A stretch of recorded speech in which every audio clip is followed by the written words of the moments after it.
Oh, sumabit. Ow, pachi. Ayan guys, pauwi na kami. Maglalakad lang kami.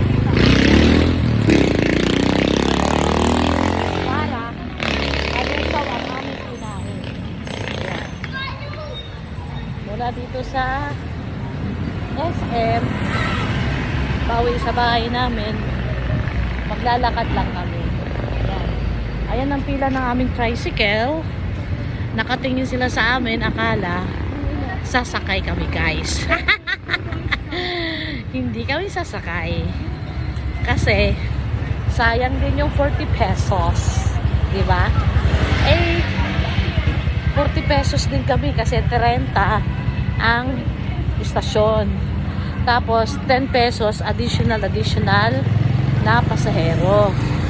So para tipid, tsaka para malusaw din yung kinain namin, lakad na lang kami. Hindi naman mainit eh. Maliwalas ang ang aura. Hindi siya mainit kaya lalakad na lang kami. Para din, syempre, para din malusaw ang aming kinain. Ayan. Kasi nilibre kami ni Fatima, yung pamangkin ng asawa ko. Eh, mag-best friend yung dalawang yan eh, ano? Yung anak ko niyan, tsaka yan, mag-best friend na sila na pinsan. So, sumama lang ako kasi bumili sila ng regalo para kay kay Giselle. Kaya nag-walking na rin ako.